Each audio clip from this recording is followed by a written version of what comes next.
அனைவருக்கும் வணக்கம். எண்ணம் போல் வாழ்க்கை ஜெய்ஜிஷுக்கு உங்களை அன்புடன் வரவேற்கின்றேன். நான் உங்கள் ஜான்சி ஜெயச்சந்திரன். இன்றைக்கி நம்ம பார்க்க போகிற இந்த எபிசோட் என்னன்னு பார்த்தீங்கன்னா,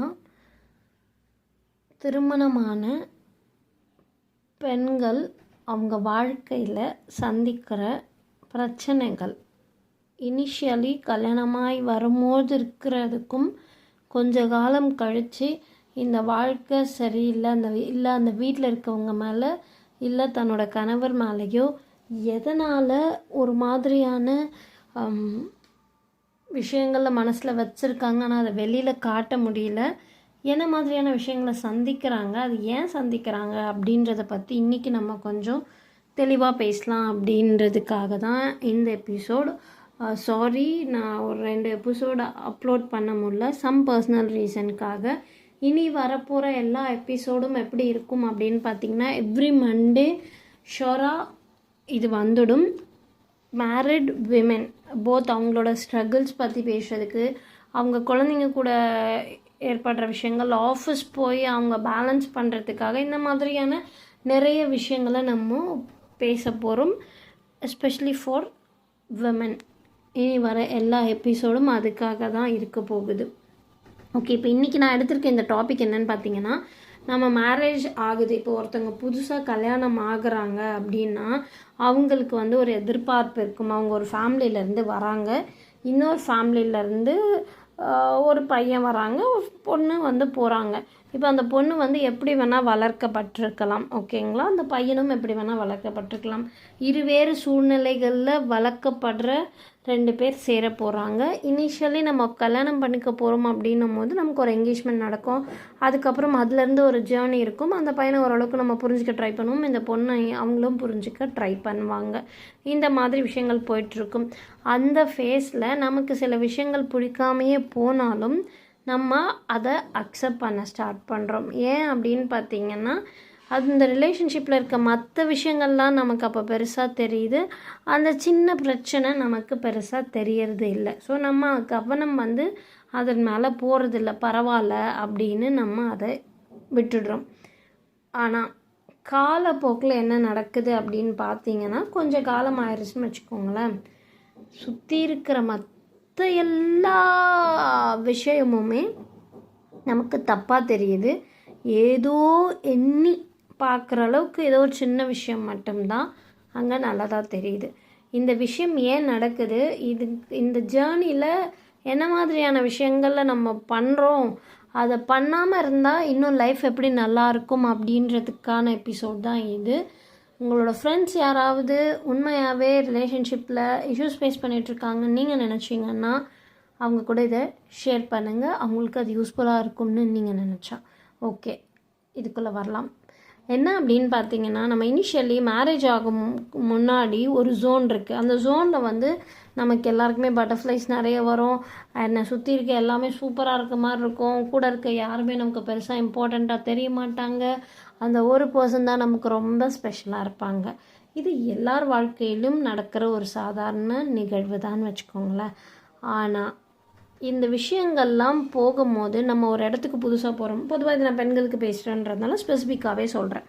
நம்ம அதுக்கு முன்னாடி கல்யாணம் பண்ணுறதுக்கு முன்னாடி ஒரு சூப்பர் லைஃப் லீட் பண்ணியிருக்கலாம். நீங்கள் வேலைக்கு போயிருந்துருக்கலாம், இல்லை வீட்டிலே வளர்க்கப்பட்டிருந்தாலும் ரொம்ப ஒரு கம்ஃபர்ட்டாக வளர்க்கப்பட்டிருக்கலாம். ஆனால் நம்ம கல்யாணம் பண்ணுறதோட பர்பஸ் என்ன அப்படின்ற விஷயத்தை நம்ம புரிஞ்சுக்கிட்டோம் அப்படின்னா நம்ம எல்லாராலையுமே முடிஞ்ச அளவுக்கு நிறைய பிரச்சனைகளை தவிர்க்க முடியும். நம்ம சில எதிர்பார்ப்போட போகிறோம், கணவர் கூட இருக்கணும், நல்லா ஹாப்பியாக வெளியில் போகணும், இந்த மாதிரி நிறைய விஷயங்களை எதிர்பார்த்து நம்ம போகிறோம். ஒரு ஃபேமிலியை உருவாக்க நம்ம போகிறோம். ஏன்னா ஒரு பெண் தான் ஒரு குடும்பத்தை உருவாக்கக்கூடியவள், அதுதான் உண்மை. அது நம்ம இங்கே எதுக்காக கல்யாணம் பண்ணுறோம் அப்படின்னு பார்த்திங்கன்னா, இட்ஸ் ஃபார் அன் எவல்யூஷன். நல்லா புரிஞ்சுக்கோங்க. எல்லாரும் சொல்கிறாங்க எதோன்னு இல்லை, இட்ஸ் ஃபார் அன் எவல்யூஷன், அதுதான் உண்மை. அதுக்காக மட்டும்தான் ஒரு ஃபேமிலி செட்டப் அப்படின்றதே உருவாகிருக்கு. பெண் என்பவள் ஒரு குடும்பத்தை உருவாக்கக்கூடியவள், அவளுக்கு பொறுப்புகள் ஜாஸ்தி. நம்ம பொறுப்பே இல்லை. நம்ம ஒரு மாதிரி நார்மலாக ஒரு யங் கேர்ளாக கல்யாணம் பண்ணிகிட்டே போனாலும் கொஞ்ச காலம் கழித்து நம்ம ஒரு குடும்பத்தோட பொறுப்பை எடுத்துக்கிற அளவுக்கு நம்மளோட படைப்பே அப்படி படைக்கப்பட்டிருக்கு. உண்மையாக சொல்லணுன்னா women are emotional beings and men are logical. So எங்கே பிரச்சனைகள் ஸ்டார்ட் ஆகும்னு பார்த்தீங்கன்னா, பெரும்பாலும் நான் சொல்கிறேன் ஒரு 80% வச்சுக்கோங்க, மேபி 85% இப்படி தான் அது செயல்படுது. சில பேர் மட்டும்தான் கொஞ்சம் எக்ஸப்ஷனலாக இருப்பாங்க. மற்றவங்க எல்லாருமே எமோஷ்னல் பீயிங் தான். ஏன்னா அவங்க எதை எதிர்பார்ப்பாங்கன்னா, ஒரு மென் கிட்ட இவங்க தன்னோட உணர்வுகளை புரிஞ்சுக்கணும். இப்போ சப்போஸ் நீங்கள் கல்யாணம் ஆகி வேலைக்கு போகல வீட்டில் இருக்கீங்கன்னா, உங்கள் ஆஃபீஸ்லேருந்து உங்கள் ஹஸ்பண்ட் வந்ததுமே அன்றைக்கி என்ன நடந்தது, அதுக்கு பேசுறது அவர் கேட்கணும், அன்றைக்கி என்ன நடந்ததுன்றதை நீங்கள் எதிர்பார்ப்பீங்க. ஆனால் அவங்க அப்படி இல்லை. அவங்களோட படைப்பு வெறும் லாஜிக்கலாக ஒரு விஷயத்தை கேட்குறதுக்கு கூட இல்லாமல் அதுக்கு என்ன சொல்யூஷன் அவங்க எதிர்பார்ப்பாங்க. ஆனால் நீங்கள் என்ன எதிர்பார்ப்பீங்கன்னா, அதுக்கு சொல்யூஷன் எதிர்பார்க்கல. நீங்கள் பேசுகிறத அவர் கேட்கணும், அதற்கான நேரம் கொடுக்கணும் அப்படின்னு எதிர்பார்ப்பீங்க. பெரும்பாலும் இந்த மாதிரி விஷயங்களில் தான் இது எல்லாமே ஆரம்பிக்குது. அவங்க அதை புரிஞ்சிக்க மாட்டாங்க, அவங்களால புரிஞ்சிக்க முடியாது. ஏன்னா அவங்க அப்படி படைக்கப்படலை. அதை நீங்கள் புரிஞ்சுக்கணும். உண்மையாக அது கேட்குற யாராக இருந்தாலும் அவங்க ஒரு பிரச்சனைன்னு நீங்கள் சொல்கிறீங்கன்னா அதுக்கு சொல்யூஷன் கொடுக்க தான் ட்ரை பண்ணுவாங்க. மோஸ்ட்லி அதை கேட்குறதுக்கு அவங்களுக்கு பொறுமை இருக்காது. ஆனால் நமக்கு என்ன வேணும் அப்படின்னு பார்த்தீங்கன்னா, நம்ம பேசுறதை யாராவது கேட்கணும். ஏன்னா விமென்க்கு அவ்வளோ வேர்ட்ஸ் பேசி நம்ம ஒரு நாளைக்கு எக்ஸ்ப்ரெஸ் பண்ணணுமா, இது எல்லாமே ப்ரூவன். ஏன்னா அப்போ மட்டும்தான் நம்மளால் நம்ம லைஃப்பை நம்ம விஷயங்கள் வாழ முடியும். அப்போ தான் நம்ம ஒரு மன நிம்மதியோடு வாழ முடியும். அந்த அளவுக்கு நம்ம பேசி ஆகணும். ஸோ இப்படி போயிட்டுருக்கும் போது இனிஷியலாக நீங்கள் ஏதோ ஒரு விஷயத்த சொல்ல வரீங்க, அவங்க கேட்காம போகும்போது அது உங்களுக்கு ஹர்ட் ஆகுது. அந்த ஹர்ட் அப்படியே நீங்கள் வச்சுக்கிறீங்க, எக்ஸ்ப்ரெஸ் பண்ண முடியல, எங்கே பண்ணுறதுன்னு தெரியல. அப்புறம் வீட்டில் நீங்கள் ஏதோ ஒன்று பண்ணுறீங்க, அது வீட்டில் இருக்கவங்களுக்கு பிடிக்காமல் போகுது. எஸ்பெஷலி ஃபார் இன்லாஸ்ன்னு வச்சுக்கோங்களேன். அங்கே ஒரு மிஸ் அண்டர்ஸ்டாண்டிங் நடக்குது. அதை நீங்கள் இவர்கிட்ட சொல்ல வரீங்க, அவங்க அதை கேட்க மாட்டாங்க. ஸோ அங்கேயும் இந்த இஷ்யூஸ் ஆரம்பிக்குமா. இப்படி கொஞ்சம் கொஞ்சமாக நடக்கிற விஷயங்கள் பைலப் ஆகும்போது நமக்கு என்ன ஆகும் அப்படின்னு பார்த்தீங்கன்னா, இவங்க எல்லாரும் நமக்கு எதிரானவங்க அப்படின்ற ஒரு பிம்பம் நம்ம மனசுக்குள்ளே வர ஆரம்பிக்கும். உண்மையாக சொல்லட்டுங்களா, இங்கே நம்ம பண்ண வேண்டிய விஷயம் என்னென்னு நான் சொல்கிறேன். ஏன்னா இதெல்லாம் நான் ஏன் பேசுகிறேன்னா, இது எல்லாத்தையும் நானும் கடந்து வந்திருக்கேன். அதனால தான் சொல்கிறேன். நமக்கு ஒரு பிரச்சனை வந்தால் அது அவங்க கேட்கல அப்படின்னா நம்மளோட ஃபோக்கஸ் அது மேலே இருக்கக்கூடாது. ஆனால் நமக்கு அவங்க பண்ண நல்லது மேலே நமக்கு ஃபோக்கஸ் போகணும். இப்போ கல்யாணத்துக்கு முன்னாடி நீங்கள் ஒரு ஜோனில் வாழ்ந்துருப்பீங்கள, அவர்கிட்ட ஏதோ ஒரு விஷயம் பிடிக்கலனாலும் சுற்றி இருக்க மற்ற நல்லதை யோசிக்க ஆரம்பிச்சிங்கள, அந்த மாதிரி இந்த மாதிரி இஷ்யூஸ் வரும்போது நீங்கள் அவங்கள மேலே இருக்க கெட்ட விஷயங்கள் மேலே ஃபோக்கஸ் பண்ணுறதை நிறுத்திட்டு அவங்க உங்களுக்கு கல்யாணம் ஆகிறதுலேருந்து இன்றைக்கி வரைக்கும் பண்ண நல்ல விஷயங்களை யோசிக்க ஆரம்பிங்க. Same with your in-laws. ஏன்னா இங்கே முக்கால்வாசி பிரச்சனைகள் வித் மதர் இன்லா ஏன் ஏற்படுதுன்னு பார்த்தீங்கன்னா, உள்ளுக்குள்ளே வரதுக்கு முன்னாடியே பை டிஃபால்ட் மேக்ஸிமம் 95% மாமியார்னா கெட்டவங்களாக இருப்பாங்க, அவங்க ஒரு மாதிரி இருப்பாங்க அப்படின்னு. இதில் நீங்கள் புரிஞ்சிக்க வேண்டிய விஷயம் என்னென்னா, அவங்க எப்படி அவங்க மாமியாரால் நடத்தப்பட்டாங்கன்றது உங்களுக்கு தெரியல. ஸோ அந்த ரெசன்மெண்ட், அந்த கில்ட் அவங்க மனசுக்குள்ளே ரொம்ப நாளாக இருந்துகிட்ருக்கலாம். ரெண்டாவது, நீங்கள் புதுசாக போகும்போது நீங்கள் என்ன மாதிரியான எனர்ஜி ஃப்ரீக்வன்சியோடு போகணும் அப்படின்னு பார்த்தீங்கன்னா, அந்த லைஃப்பை நீங்கள் நல்லா லீட் பண்ணணுன்ற எண்ணத்தோடு ஒரு ஃபேமிலிக்குள்ளே போகிறீங்க. எனக்கு எந்த விதமான சண்டைகளும் வேண்டாம், நான் இந்த கல்யாணம் பண்ணிட்டு போகிறது நான் கல்யாணம் பண்ணுறவங்கள சந்தோஷமாக சேர்ந்து ஹாப்பியாக வாழ்கிறதுக்கும் நான் ஒரு ஃபேமிலி உருவாக்குறதுக்கும் அப்படின்ற எண்ணத்தோடு இருக்கிற ஒவ்வொருத்தரும் தெளிவாக கேட்டுக்கோங்க. போகிறதுக்கு முன்னாடி மாமியார் கெட்டவங்கன்ற எண்ணத்தை யார் எந்த பக்கம் சொன்னாலும் மண்டையில் ஏற்றாதீங்க. அவங்கள நோக்கி ஓகே அவங்க பண்ணுற ஒவ்வொரு சின்ன விஷயத்துக்கும் அவங்க சொன்ன மாதிரி இவங்க இப்படி தான் இருப்பாங்க போலன்ற ஜட்ஜ்மெண்ட்டுக்குள்ளே நீங்களே வராதிங்க. ஜென்ரலைஸ் பண்ணாதீங்க எதையுமே. சிம்பிளாக ஒரே ஒரு இதை மட்டும் ஃபாலோ பண்ணுங்கள். நம்மளோட எனர்ஜி ஃப்ரீக்வன்சி தான் நம்மளை சுற்றி இருக்கிற பீப்புளை அட்ராக்ட் பண்ணுது. தட் மீன்ஸ் நம்மளுடைய எண்ணங்கள், நம்மளுடைய நம்பிக்கைகள், நம்மளுடைய செயல்கள்.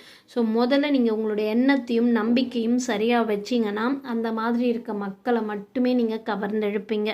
ஹஸ்பண்ட் அம்மா அப்பா பேச்சு கேட்குறவங்களா இருக்காங்கன்ற எண்ணத்தையும் நீங்கள் திரும்ப திரும்ப பண்ணும்போது அதுதான் உங்கள் லைஃப்பில் நடக்கும். மாமியார் கெட்டவங்க எப்போவுமே எனக்கு எதிராக தான் நிற்பாங்கன்னு நீங்கள் நினச்சிங்கன்னா அதுதான் உங்களுக்கு நடக்கும். ஸோ உங்களுக்கு உங்கள் வாழ்க்கைக்கு நீங்கள் பொறுப்பெடுத்துக்க ஆரம்பிங்க. Taking 100% responsibility. நீங்கள் நினைக்கிற அவுட்கம் வேணும், உங்களுக்கு ஒரு சப்போர்ட்டிவ் ஃபேமிலி வேணும்னு நீங்கள் நினச்சிங்கன்னா ஈவெண்ட் என்ன வேணால் இருக்கட்டும், நீங்கள் ரெஸ்பாண்ட் பண்ணுற விதம், ரெஸ்பாண்ட் இந்த சென்ஸ் நான் இங்கே சொல்ல வர்றது உங்களுடைய தாட்டு, உங்களுடைய பிலீஃபு, உங்களோட ஆக்ஷனை சரியாக மாற்றுங்க. உங்களுக்கு ஏற்ற அவுட்கம்மை வர்றதுக்கு மாதிரி அதை மாற்றுங்க. ஏன்னா என்னனாலும் சரி நான் இங்கே அட்ஜஸ்ட்மெண்ட், அதாவது நான் இங்கே பேசுகிறது வந்து டு த கோர் வந்து அந்த நார்சிஸ்ட் ரொம்ப கொடுமை அது கிடையாது.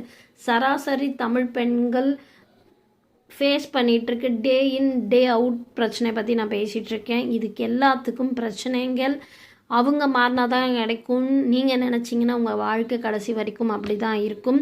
ஆனால் நீங்கள் மாறினா உங்கள் வாழ்க்கை உங்களை சுற்றி மாறும்னு நீங்கள் நம்புனீங்கன்னா நான் சொல்கிற இந்த ஒரு விஷயத்தை நீங்கள் ஃபாலோ பண்ண ஸ்டார்ட் பண்ணுங்கள். That is what ever maybe the event. வாழ்க்கையில் என்ன நிகழ்வு நடந்தாலும் உங்களுடைய ரெஸ்பான்ஸ் வந்து நான் சொன்ன அந்த 3த்தையும் ஒழுங்காக வைக்கிறது மூலமாக நீங்கள் நினைக்கிற அவுட்கம் உங்கள் வாழ்க்கையில் வந்தே தீரும். இது 100% கேரண்டியாக நான் சொல்வேன். ஏன்னா இது தான் நான் என் வாழ்க்கையில் பண்ண இத்தனை வருஷ கால விஷயங்கள்லேருந்து கற்றுக்கிட்ட விஷயம். அதை நான் உங்கள் கூட ஷேர் பண்ணுறேன். ஸோ நீங்களும் ஒரு நல்ல லைஃப் லீட் பண்ணணும்னு நினச்சிங்கன்னா ஃபஸ்ட்டு நீங்கள் பண்ண வேண்டியது நீங்கள் உங்களை சேஞ்ச் பண்ணணும். ஸோ அதுக்கு தயாராகுங்க. நான் சொன்ன அந்த சின்ன விஷயத்தையும் மறக்காமல் ஃபாலோ பண்ணி லைஃப்பை மாற்றிக்க முயற்சி பண்ணுங்கள். எல்லாருமே நல்லா வாழ்கிறதுக்கான அத்தனை உரிமையோடு இங்கே வந்திருக்கும். நல்ல லைஃப் லீட் பண்ணி ஹாப்பியாக இருக்கிறதுக்கும் வந்திருக்கும். முயற்சி பண்ணுங்கள். அதுவரை உங்களிடமிருந்து விடைபெறுவது நான் உங்கள் ஜான்சி ஜெயச்சந்திரன். நன்றி, வணக்கம்.